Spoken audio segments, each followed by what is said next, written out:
26. Deixa o Flamengo na roda.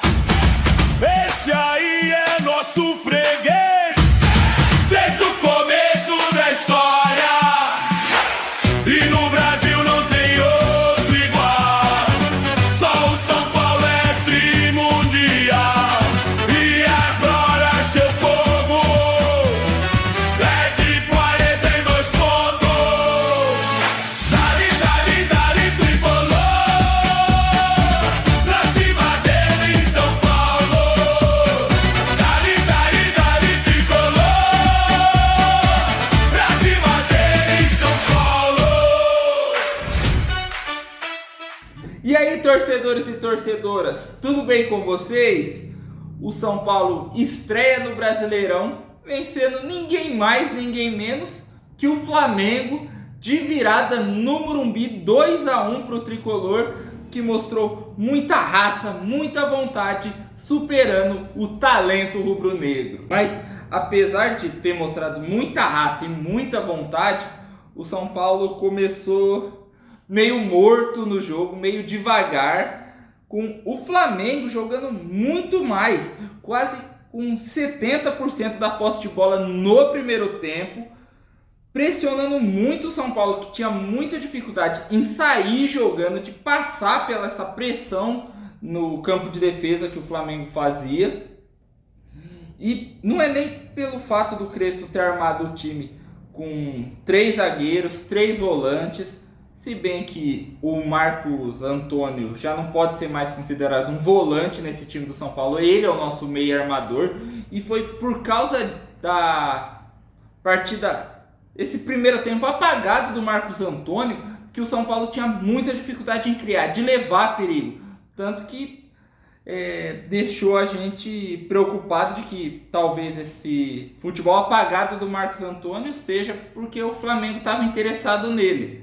Mas depois a gente viu que não era isso, graças a Deus. E por o São Paulo estar com muita dificuldade para criar, apostou muito no lançamento para o Caleri. Só que como o time do São Paulo estava muito recuado, a bola batia e voltava, como eu disse antes, tanto para o Caleri quanto para o Luciano. Mas apesar disso, os dois pressionavam, davam trabalho para a zaga do Flamengo, em especial o Caleri, que não deu sossego para a zaga rubro-negra. Léo Ortiz e o Léo Pereira sofreram na mão do nosso camisa 9. Mas pelo meio de campo do São Paulo tá muito apagado e muito recuado, encontrava um pouco de dificuldade de marcar esse habilidoso meio de campo do Flamengo, que tinha liberdade para criar, trocar passes, movimentar a bola de um lado para o outro, trazendo muita dificuldade para a marcação do São Paulo. Ainda bem que o Flamengo teve poucas chances criadas, apesar desse volume de jogo no primeiro tempo. A melhor delas, o Carrascal saiu cara a cara com o Rafael, aproveitando um vacilo da zaga do Tricolor. Ainda bem que o meia do Flamengo chutou para fora, o Rafael cresceu na frente dele. E depois de um chute do Cebolinha, que o Rafael foi buscar, se esticou todo para fazer a defesa. Mais uma vez mostrando porque é um dos melhores goleiros do futebol brasileiro.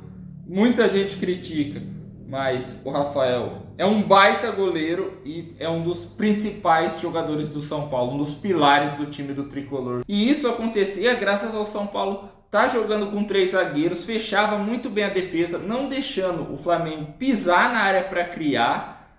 É aquilo, estava sendo uma solução na defesa, mas um problema na marcação. O time tá tão recuado, normal, e por o São Paulo estar com essa dificuldade em criar, com a bola no pé, criar boas chances, apostou muito na jogada de lançamento direto para o Caleri e para o Luciano lá na frente, só que a bola não chegava limpa e batia e voltava, como eu disse antes.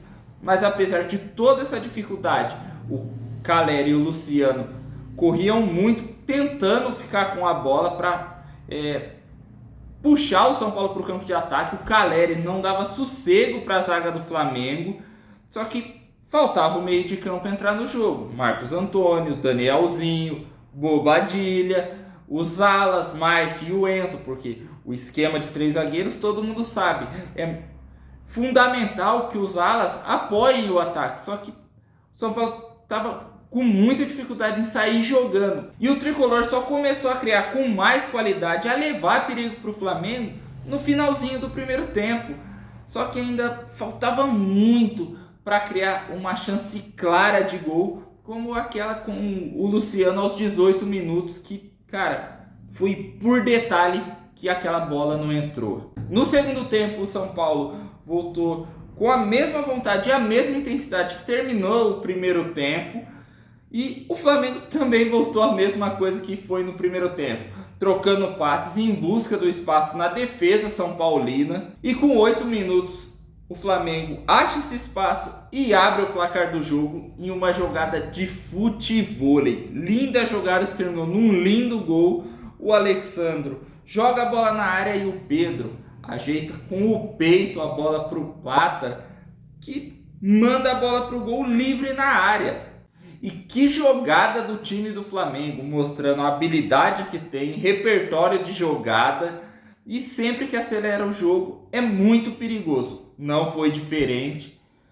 E apesar de que o gol foi do Plata, parabéns para ele, a gente tem que valorizar o recurso do Pedro no lance do gol. De peito, qualidade, como diria a música do Fute Paródias. Que jogador, esse é craque e merece muito uma chance na seleção brasileira, porque é um dos nossos melhores centroavantes, é matador, é artilheiro, quando não tá com a bola sabe jogar, se posicionar.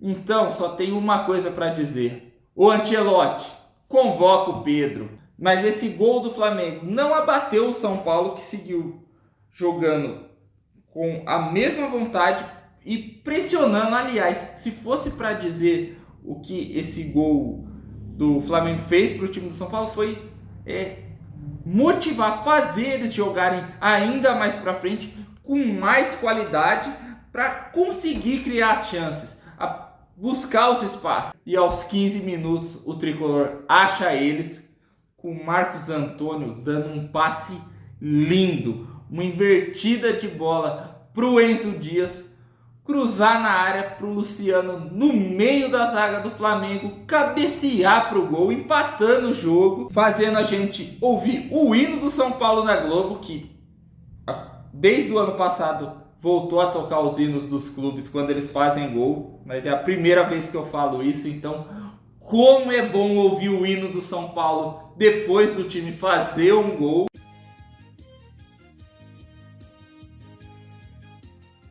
Ainda mais sendo o gol do nosso camisa 10, que pediu para a torcida não abandonar o time do São Paulo, segue sendo decisivo, comemorando na bandeirinha do São Paulo e abraçando o Crespo depois do gol, enquanto o Morumbi grita: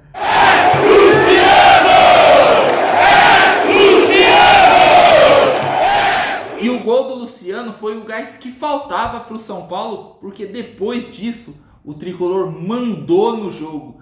O Flamengo sentiu muito esse empate e não conseguia criar, não conseguia pressionar, não levava perigo nem na saída de bola do São Paulo. O São Paulo, depois que empatou o jogo, colocou o Flamengo na roda. E isso se deve ao meio de campo do São Paulo, que finalmente entrou no jogo, não estava mais distante do ataque e nem da defesa. Então a engrenagem começou a rodar e as jogadas aconteciam com mais naturalidade, mais fluidez. O Marcos Antônio e o Danielzinho, irmão do céu, que dupla! Os caras ditaram o ritmo do São Paulo e jogando próximos do Calera e do Luciano, que agora não tinham que se matar lá na frente por bola espirrada. O São Paulo conseguia trocar passes, girava a bola, esperando o melhor momento para atacar, que apareceu aos 25 minutos, com esses 4 aparecendo no lance, com mais uma vez o Marcos Antônio sendo decisivo, tocando a bola para o Luciano, chegar cruzando de primeira na área, com a zaga do Flamengo bugando no lance e o Pulgar sendo entregador da Shopee pro Danielzinho, que não perdoou, mandou a bola pro gol, virando o jogo pro tricolor, fazendo o Morumbi vibrar muito com esse primeiro gol dele, primeiro gol do Danielzinho com a camisa do São Paulo, ele que chegou agora, mas já é um dos principais jogadores do São Paulo nesse começo de temporada, muita habilidade, ótima visão de jogo e liderança. Cara, ainda bem que o São Paulo achou esse cara no Mirassol. E, de novo, tem que falar. A jogada do São Paulo, esse gol aconteceu porque os meias e os atacantes jogaram juntos, se aproximando, se movimentando, mostrando entrosamento e a qualidade que cada um tem para nossa alegria e principalmente a do Crespo, que vibrou muito com esse gol da virada do São Paulo. E depois que virou o jogo, o São Paulo não relaxou, continuou jogando com a mesma intensidade, ganhando as disputas no meio de campo. O Crespo até demorou para mexer no time mais uma vez, só que isso não mudou nada. O São Paulo continuou com o mesmo espírito de guerreiro que teve no jogo, que ainda teve tempo de ver o Flamengo chorando por um pênalti. No último lance do jogo, o Rafael faz uma defesa espetacular e no rebote começa o chororô rubro-negro, onde eles pedem um pênalti do Alan Franco no Arrascaeta, mas o Arrascaeta caiu sozinho, o Alan Franco nem encosta nele. E a reclamação, o choro foi tanto que foi pro VAR. Acabou o jogo, eles continuaram reclamando, eles ficaram a semana inteira reclamando. Por isso que eu demorei para postar o vídeo. E enquanto eles reclamam e choram por esse pênalti que não existiu, a gente comemora essa vitória na estreia do Brasileirão, jogando em casa. O São Paulo com o Morumbi recebendo 27.168 torcedores que viram um São Paulo guerreiro, que fez por merecer todo esse apoio da torcida no estádio, que mostra mais uma vez que está cumprindo o pedido do Luciano de não abandonar o time, e nunca vai acontecer isso. E eu falo mais uma coisa: se o São Paulo jogar mais vezes como jogou esse segundo tempo contra o Flamengo, aí que a gente não vai abandonar esse time, aí que todas as preocupações que a gente tem com o São Paulo esse ano vão acabar, porque o São Paulo jogou muita bola hoje no segundo tempo contra o Flamengo. Muita raça, muita vontade, enfrentando o melhor time do futebol sul-americano atualmente.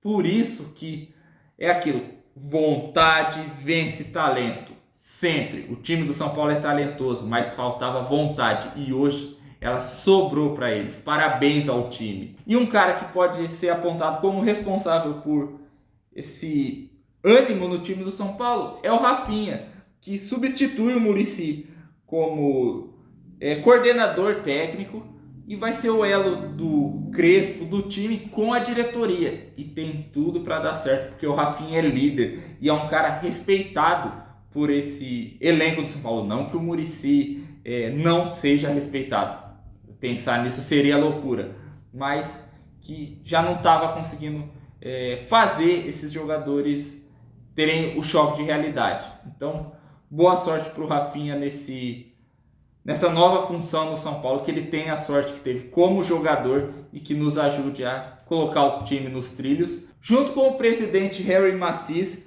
que tá fazendo a parte dele, arrumando a bagunça que o anterior deixou e prometeu pagar o salário atrasado dos jogadores do São Paulo, que hoje, volto a falar, representaram muito bem o time. Hoje honraram a camisa do tricolor, do único brasileiro tricampeão mundial. Respeito. E bora falar sobre cada um deles, começando com o Rafael, que não teve tanto trabalho no jogo. Para mim, não errou no gol do Flamengo, não teve culpa e foi um dos caras decisivos nessa vitória, fazendo a defesa da vitória no último lance do jogo, mostrando mais uma vez que o bom goleiro não é aquele que aparece o jogo todo, mas sim quando o time precisa, como o Rafael vem fazendo desde que chegou no São Paulo, e ainda tem gente que critica o cara. E agora, o nosso trio de zaga, começando com o Alan Franco, que ainda está muito longe de apresentar o futebol que teve em 2024, em 2025, mas hoje já começa a mostrar uma melhora, parece que está recuperando o ritmo de jogo e foi muito bem, travando o ataque do Flamengo. O Arboleda, ou melhor, Arbolenda, jogou pra caralho, arrebentou no jogo, colocou o Pedro Queixo no bolso. A única escapada dele foi no lance do gol do Flamengo, mas depois voltou pro bolso do Arboleda, que venceu depois todos os lances, seja com a bola no chão ou com a bola aérea. O Sabino fez um jogo seguro, não inventou, por isso que foi bem, e conseguiu jogar num nível próximo do Alan Franco e do Arboleda, e ainda por cima deu um chapéu no Bruno Henrique. E certeza que o BH não apostou que ia tomar um chapéu do Sabino. O Mike foi outro que jogou muita bola, muita vontade, não tirando o pé de nenhum lance e aparecendo muito bem no ataque. Correu o jogo todo, por isso que estava esgotado e foi substituído. O Danielzinho correu o jogo todo, apesar de um primeiro tempo apagado. No segundo tempo, cara, jogou muita bola, foi um dos motores do time, por assim dizer, se apresentando muito bem no ataque, tanto que fez o gol da vitória. O Bobadilha eu achei muito afobado no jogo, errando demais no primeiro tempo. No segundo até deu uma melhorada, mas ainda assim falta muito para ele. Tanto que o Luciano, se eu não me engano, chamou a atenção dele, cobrou uma atenção maior dele nos lances. E por causa disso, hoje o Bobadilha é o ruim de serviço e precisa mostrar um futebol melhor, o paraguaio do São Paulo. O Marcos Antônio, um primeiro tempo fraco, mas no segundo jogou muito, foi o motor do time, mais uma vez decisivo, armando as jogadas, ditando o ritmo do time junto com o Danielzinho, tanto que participou dos 2 gols do São Paulo. O Enzo Dias, outro que jogou pra caralho, raçudo, não fugiu de nenhuma dividida, monstro na defesa, não deixou o Flamengo criar nada pela esquerda e colocou o Plata no bolso, tanto que teve hora que o Plata mudava de lugar no campo para ver se fazia alguma coisa, porque estava em choque por causa do Enzo Dias. O Luciano, mais uma vez decisivo, fez o primeiro gol e participou da jogada do segundo, se movimentou o jogo todo, correndo, buscando a jogada, pressionando a zaga do Flamengo, cobrando o resto do time para atacar, para buscar o jogo, em especial o Bobadilha, mostrando a liderança que o Luciano tem no time do São Paulo. Hoje não tomou amarelo, esse Luciano que a gente quer ver com a camisa do tricolor. O Caleri, hoje não teve gol dele, mas foi um dos caras mais importantes nessa vitória junto com o Luciano, Danielzinho, Marcos Antônio e o Rafael e o Arboleda, esses 6 com o Caleri, porque correu o jogo todo. Ele não parou um minuto de brigar, disputar os lances.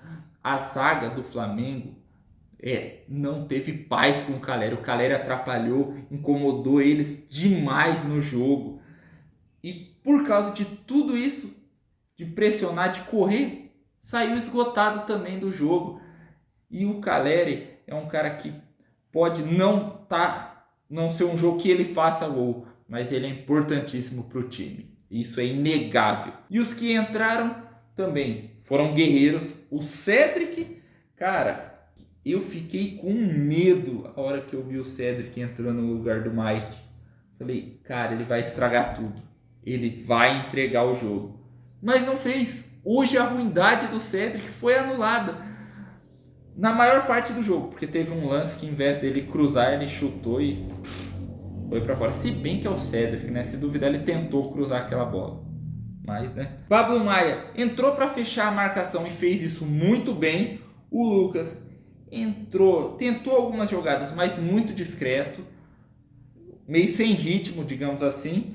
E o Tapia entrou no lugar do Calleri só porque ele estava esgotado, não conseguia mais ficar em pé no jogo. E agora o nosso técnico, o Crespo, que armou muito bem o time, conseguiu fazer o São Paulo jogar de igual para igual e depois ser superior, ser melhor que o time do Flamengo, fazendo o time jogar com muita raça, vontade e aproveitar as chances que criou. E se o Crespo conseguir fazer o São Paulo jogar mais vezes desse jeito, cara, vai ser bom demais, porque hoje o São Paulo representou muito e agora o Crespo vai ter a ajuda do Rafinha para fazer esse time ter foco em jogar e só jogar. E é importantíssimo que cada um saiba seu lugar de atuação e que nenhum atropele o outro, que os dois conversem, tenham a mesma conversa para o São Paulo entrar nos trilhos. E agora o São Paulo se prepara para outro clássico, um Sansão no Morumbi, e vamos em busca dessa vitória contra o Santos para engrenar, para provar esse bom momento do tricolor. E é isso, pessoal, eu vou ficando por aqui. Se vocês gostaram do vídeo, dá um like, se inscreve no meu canal, ativa o sininho para não perder nenhuma novidade, compartilhem o vídeo. Vocês fazendo isso me ajudam muito, eu vejo que eu tô... E é isso, pessoal, eu vou ficando por aqui. Se vocês gostaram do vídeo, dá um like, se inscreve no meu canal, ativa o sininho para não perder nenhuma novidade, compartilhem o vídeo, vocês fazendo isso me ajudam muito no engajamento. Também comentem o que vocês acharam dessa grande vitória do São Paulo na estreia do Brasileirão, como você acha que vai ser a campanha do São Paulo no Brasileiro, o que vocês esperam para o jogo contra o Santos. Vamos bater um papo legal. Também não se esqueçam de me seguir nas minhas redes sociais, vai estar aparecendo aqui na tela e na descrição do vídeo. E é isso, galera. Até o próximo jogo. Valeu, falou e um abraço aos torcedores e torcedoras do São Paulo e das outras equipes. Tamo junto. Colocamos o Flamengo na roda.